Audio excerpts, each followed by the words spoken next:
Everyone, कैसे आप सभी लोग। आज की वीडियो में बात करने वाले हैं यूक्लिड विभाजन प्रमेय के बारे में। यूक्लिड विभाजन प्रमेय कह लीजिए, कलन कह लीजिए या एल्गोरिथम कह लीजिए, इसका यूज करके हम एचसीएफ कैसे ज्ञात करते हैं। आपको पता होगा कि यूक्लिड विभाजन प्रमेय का यूज करके हम किसी दो संख्या के बीच का क्या निकालते हैं, तो एचसीएफ निकालते हैं। तो आज का वीडियो देखने के बाद आपका एकदम दुनिया का कोई भी प्रश्न आ जाए यूक्लिड विभाजन प्रमेय से रिलेटेड, यूक्लिड विभाजन प्रमेय, कलन, एल्गोरिथम, ये तीनों एक ही चीज है, ठीक है।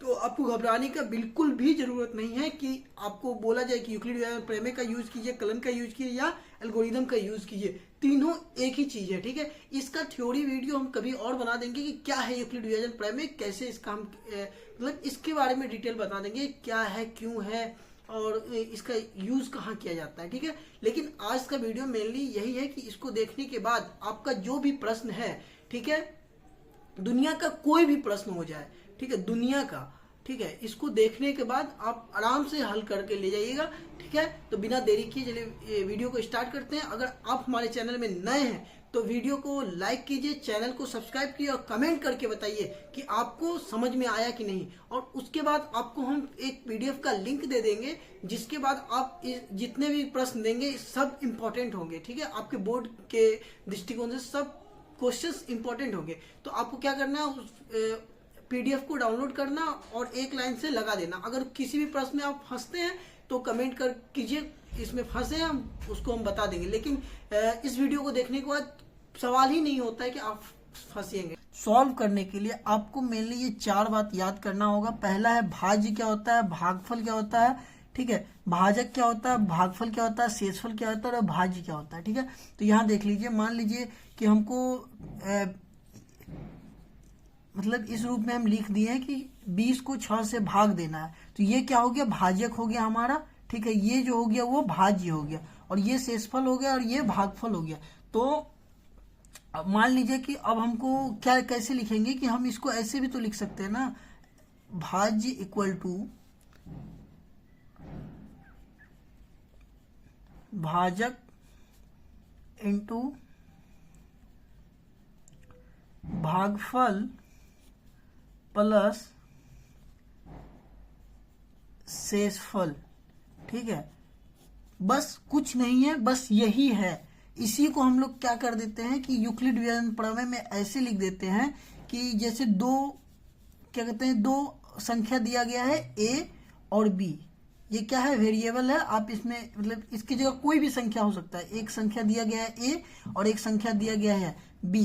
तो जो भी संख्या बड़ा होगा उसको हम a मान लेंगे और जो संख्या छोटा होगा उसको b मान लेंगे। तो मतलब ये है बड़ा का चिन्ह, ठीक है। तो मान लीजिए कि कोई भी संख्या जब a, तो हम इसको कैसे लिखेंगे, a equal to B Q plus R, हम इस फॉर्म में लिखते हैं, जहां पर b क्या है, r से बड़ा है और r क्या है, जीरो से छोटा या जीरो के बराबर है, ठीक है। तो यही है हमारा यूक्लिड विभाजन प्रमेय। तो हम लोग मान लीजिए कि कोई प्रश्न दिया हुआ तो इसको थोड़े ना लिख के आएंगे, हम प्रश्न कैसे सॉल्व करेंगे।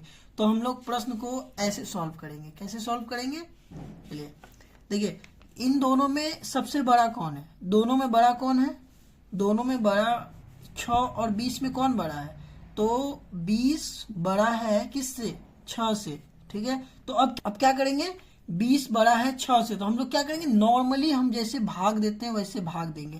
क्या करेंगे, 6 भाग 20, ठीक है, 6 तिया 18, कितना है 2।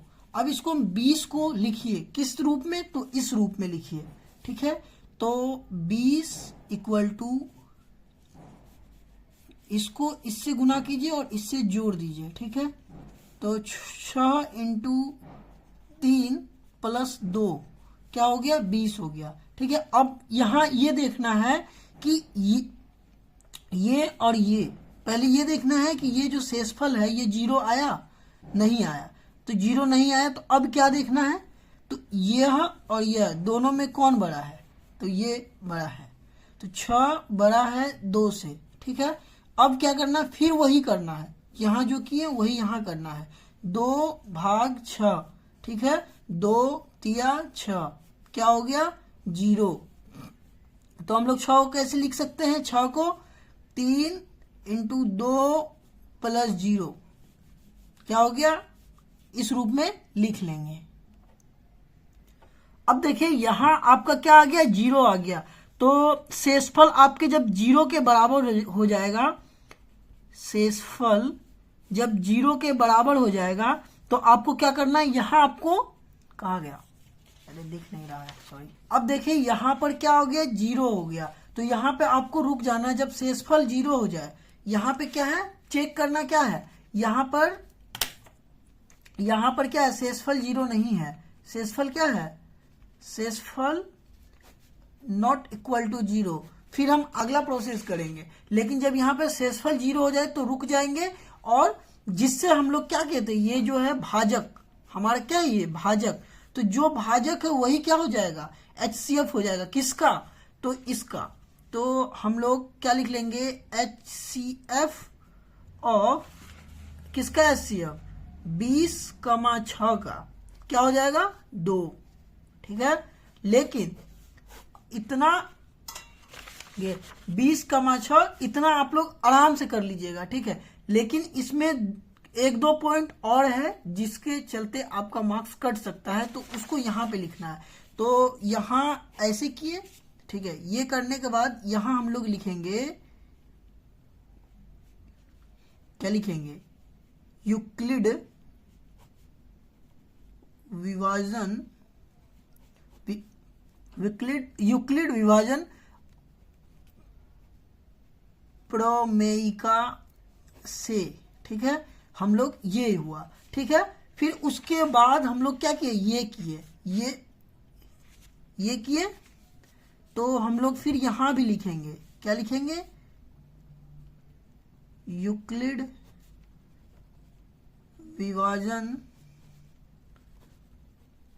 प्रमेयिका या कलन या एल्गोरिदम, आपको जो भी मन करे वो लिख लीजिए, ठीक है।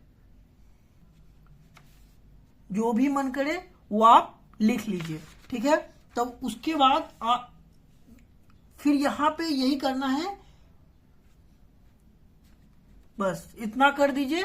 आपके जितने भी मार्क्स के ये प्रश्न पूछे जाएंगे, जितने भी मार्क्स में पूछे जाएंगे, उतना मार्क्स आपको 100% गारंटी के साथ मिलने वाला है, ठीक है। और एक चीज इसमें लिखना क्या है कि यहां पर अगर शेषफल 0 नहीं है तो यहां पे तो कुछ लिखिएगा ना।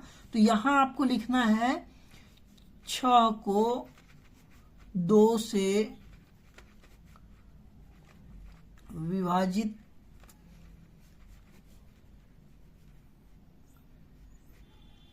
करने पर, तो 6 को 2 से विभाजित करेंगे, फिर यूक्लिड विभाजन प्रमेयिका से ये आएगा, ठीक है। इसी तरीका से आपको क्या करना है, तब तक करना है जब तक ये शेषफल 0 ना आ जाए, ठीक है। कहाँ के लिए, अगर कोई भी प्रश्न हो, कितना भी लंबा हो, तब तक करना है। बस इसी तरीका से करते जाना आपका आंसर आ जाएगा। जब ये 0 हो जाएगा तो यहाँ वाला जो भी होगा, ठीक है, उसको आराम से लिख दीजिएगा, वो आपका आंसर हो जाएगा।